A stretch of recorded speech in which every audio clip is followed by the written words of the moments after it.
जय हिंद। इसके पहले वीडियो में हमने आपको अनुच्छेद 85 अच्छी तरीके से समझा दिया था और बता दिया था। आज हम प्यारे साथियों से आगे बढ़ेंगे, यानी कि अनुच्छेद 86 को समझेंगे। देखिए, अगर आपने 85 वाला वीडियो नहीं देखा है तो डिस्क्रिप्शन में उसका लिंक मिल जाएगा, आप वहां से जाके देख लीजिएगा। तो चलिए अनुच्छेद 86 समझते हैं। प्यारे साथियों, अगर अनुच्छेद 86 की बात की जाए तो इसमें राष्ट्रपति का अभिभाषण दिया गया है, और अगर अनुच्छेद 87 की बात की जाए तो इसमें राष्ट्रपति का विशेष अभिभाषण दिया गया है। तो अब आपके दिमाग में आ रहा होगा कि भाई साहब आखिर में राष्ट्रपति का अभिभाषण होता क्या है, तो आप समझिएगा। देखिए प्यारे साथियों, जो राष्ट्रपति का अभिभाषण होता है वो किसी भी सत्र में संसद में आकर अभिभाषण अपना दे सकता है, चाहे वो शीतकालीन सत्र हो, मानसून सत्र हो या साथियों, या फिर आपका बजट सत्र हो।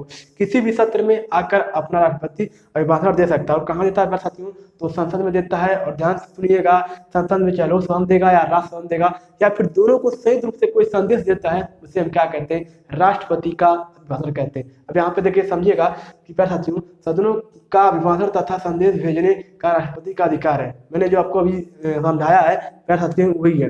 राष्ट्रपति के द्वारा संसद में आकर दोनों सदनों या फिर किसी एक सदन को कोई संदेश देना क्या कहलाता है, राष्ट्रपति का अभिभाषण कहलाता है। आई होप कि आपको समझ में आ गया होगा कि राष्ट्रपति का अभिभाषण क्या होता है। अब हम नेक्स्ट समझते हैं प्यारे साथियों, अनुच्छेद 87। देखिए अगर अनुच्छेद 87 की बात की जाए तो इसमें देखिए राष्ट्रपति का विशेष अभिभाषण दिया गया है प्यारे साथियों।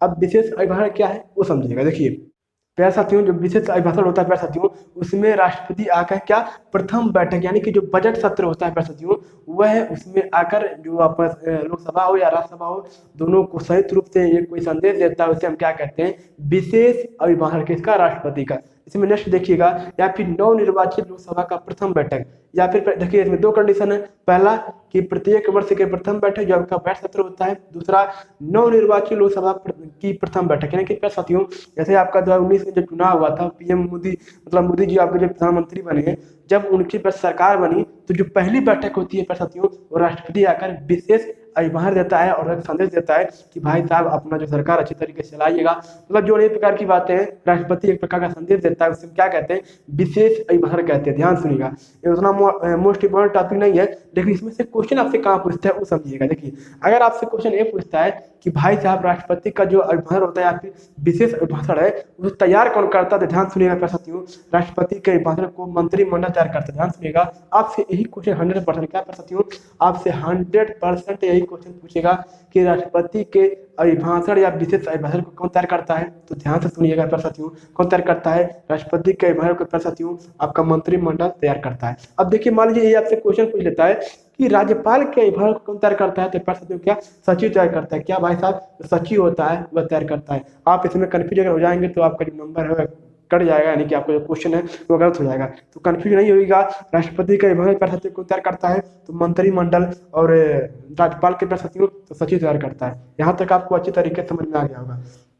आई होप कि आपको अनुच्छेद 86 और 87 आपको अच्छी तरीके से समझ में आ गया है। देखिए सदनों के मंत्री तथा महान्यायाधीश अधिकार, ये समझिएगा। देखिए कहने का मतलब प्यारे साथियों, देखिए अगर मान लीजिए कोई मंत्री अगर राज्यसभा से गया है प्यारे साथियों, मान लीजिए आपके जो मंत्री थे, प्रधानमंत्री थे प्यारे साथियों मनमोहन सिंह, वो कहाँ से भाई साहब जीत के आए थे, भाई लोकसभा से सदस्य थे, बट क्या प्यारे साथियों वह मंत्री थे, प्रधानमंत्री थे भाई साहब, तो वो कहाँ पे बैठते थे प्यारे साथियों, वो लोकसभा में बैठते थे, लोकसभा में।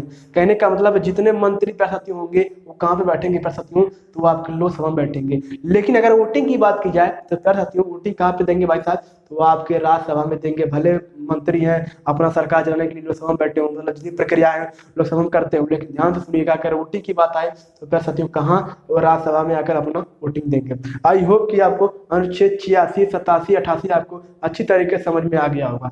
प्यारे साथियों अगर आपको कोई भी कहीं भी कंफ्यूजन होता है तो कमेंट बॉक्स खाली अपना कमेंट में अपना समस्या दीजिए, आपका समाधान हम हमेशा करने के लिए तैयार हैं। तो अच्छी तरीके से आपको समझ में आ गया होगा। तो जो जो क्वेश्चन आपसे पूछता है मैं आपको अच्छी तरीके से समझा दिया हूँ। तो प्यारे साथियों मिलते हैं अपने नेक्स्ट वीडियो में। बड़ों का सम्मान करिए, छोटों से प्यार करिए, अपना व्यक्तित्व इस प्रकार विकसित करिए कि महिलाएं आपके साथ सुरक्षित महसूस करें। जय हिंद, जय भारत।